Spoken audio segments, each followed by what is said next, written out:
Bismillahirrahmanirrahim. Assalamualaikum warahmatullahi wabarakatuh. Alhamdulillahirabbil alamin. Wabihi nasta'in wa ala umuri dunya waddin. Wassalatu wassalamu ala asrofil anbiya'i wa mursalin wa ala alihi wa sahbihi ajmain. Amma ba'du. Puji dan syukur kita panjatkan kehadirat Allah Subhanahu wa taala yang mana atas karunia-Nya kita bisa berkumpul dalam keadaan sehat walafiat. Tak lupa juga salawat dan salam semoga tercurah limpahkan kepada Nabi besar Muhammad SAW.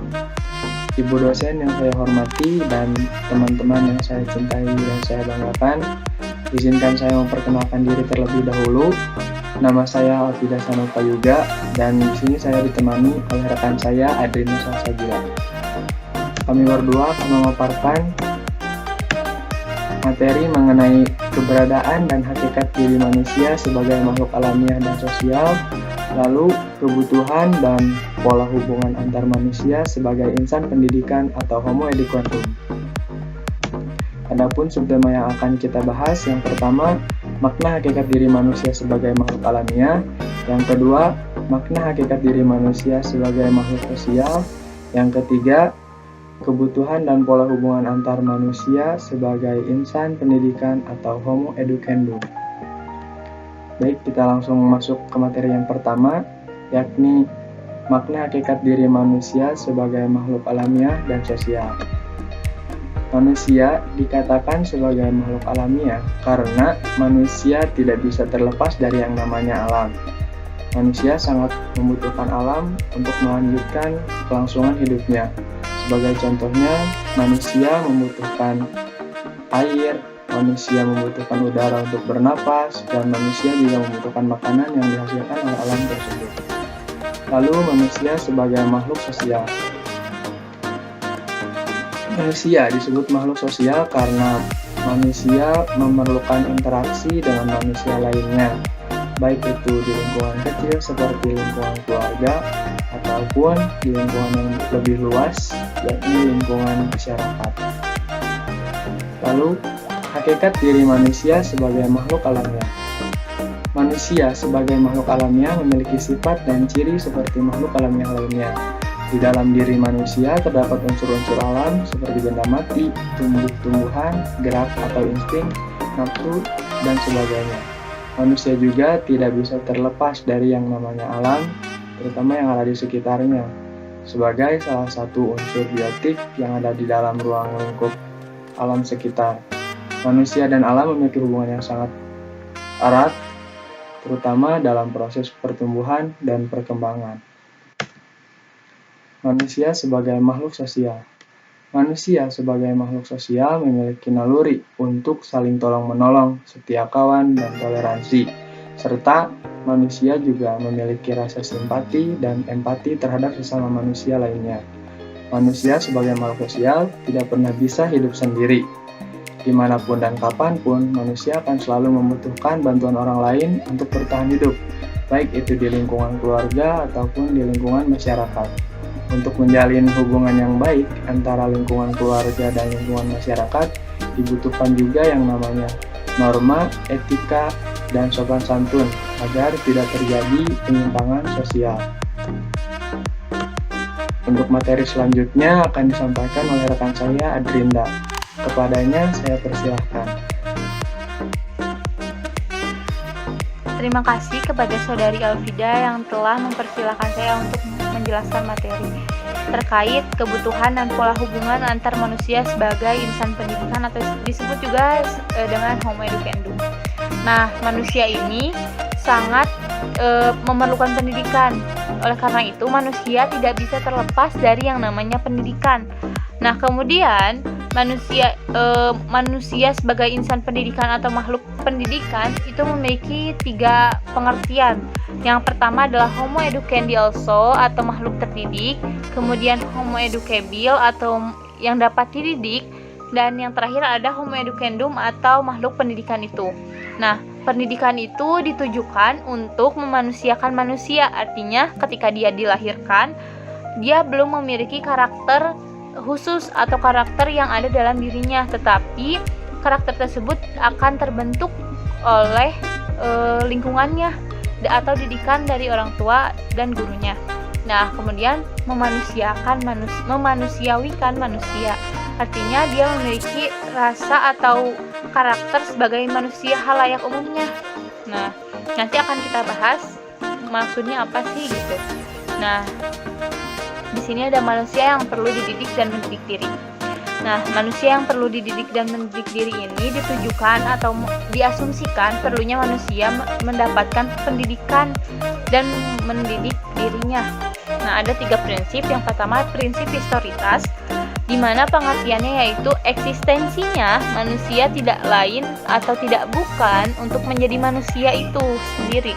Nah, kemudian eksistensi manusia tersebut terpaut dengan masa lalu dan masa depannya.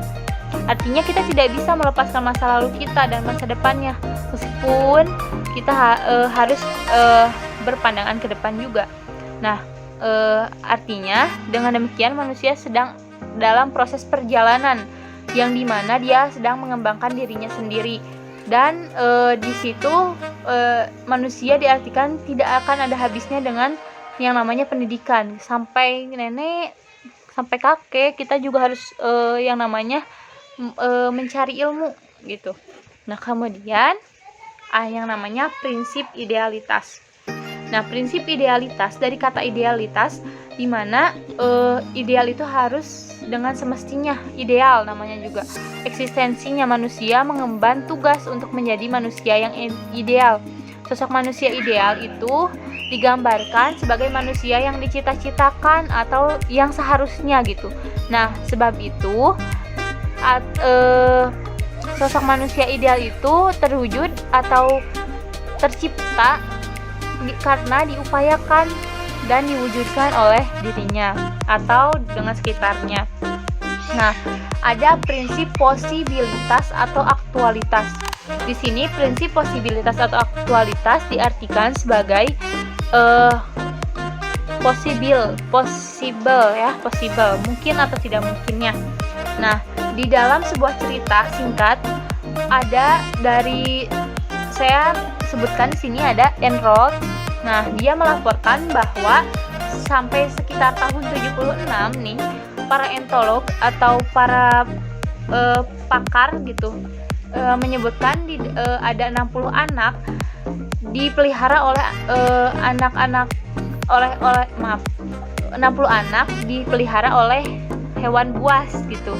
Nah, akhirnya tidak diketahui nih jelas ia menemukan bahwa di antara 60 anak tersebut ada yang dipelihara oleh siapa saja, tapi yang diketahuinya oleh serigala, kijang, kera dan sebagainya, tapi tidak ditemukannya oleh siapa-siapanya.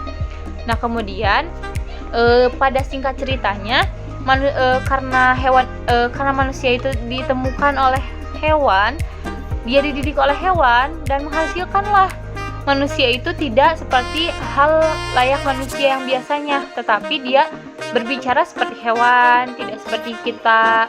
Kemudian sikap dan perilakunya juga seperti hewan gitu. Tentunya didikan hewan tidak memiliki akal dan pikiran.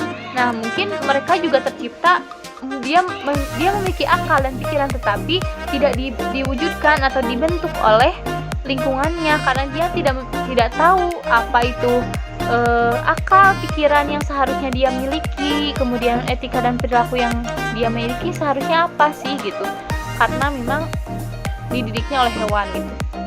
Nah, kemudian manusia sebagai makhluk yang dapat dididik itu ada prinsip potensialitas. Di sini dilakukan agar seseorang menjadi manusia yang ideal atau manusia yang seharusnya.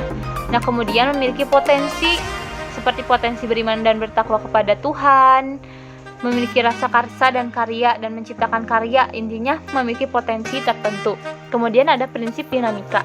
Di sini ada prinsip dinamika di mana pendidikan bertujuan dalam rangka membantu manusia dalam tahap menjadi manusia yang ideal. Istilahnya, prinsip yang selanjutnya ada prinsip individualitas di mana dia dibentuk atau dibantu dalam praktek pendidikan itu agar menjadi setiap individu masing-masing dan memiliki karakter masing-masing gitu, menjadi individu atau menjadi dirinya sendiri, tidak meniru orang lain gitu. Istilahnya bangga dengan dirinya sendiri. Kemudian ada prinsip sosialitas. Nah, di sini sosialitas artinya harus ada interaksi dan komunikasi antara peserta didik dan pendidik, atau peserta didik dengan peserta didik dengan orang lain yang ada di luar. Pokoknya intinya harus tersampaikan melalui pergaulan dan pengaruh. Tentunya ini berpengaruh sekali lingkungannya seperti apa, dan sosialnya juga akan terlihat gitu nantinya. Orang yang pergaulannya baik maka akan menghasilkan individu yang baik juga. Kemudian yang terakhir ada prinsip moralitas. Di sini pendidikan bersifat normatif atau sesuai dengan nilai dan norma yang ada di masyarakat. Tentunya sesuai dengan nilai dan norma yang ada di kehidupan kita saat ini, seperti di Indonesia seperti apa, tapi di luar juga berbeda ya, tidak bergantung pada negaranya dan kebiasaan budayanya. Kemudian ada manusia sebagai makhluk pendidikan. Nah, di sini manusia sebagai objek pendidikan adalah perwujudan manusia dalam perwujudannya sebagai individu yang menjadi bagian integral dari masyarakatnya. Dua sisi perwujudan ini dipandang penting dan perlu untuk proses dalam sistem pendidikan, agar kemudian hari manusia dapat menentukan jati dirinya sebagai manusia. Intinya, manusia makhluk berpendidikan ini ditujukan agar manusia ini memiliki jati diri dan karakteristik sebagai makhluk yang berpendidikan.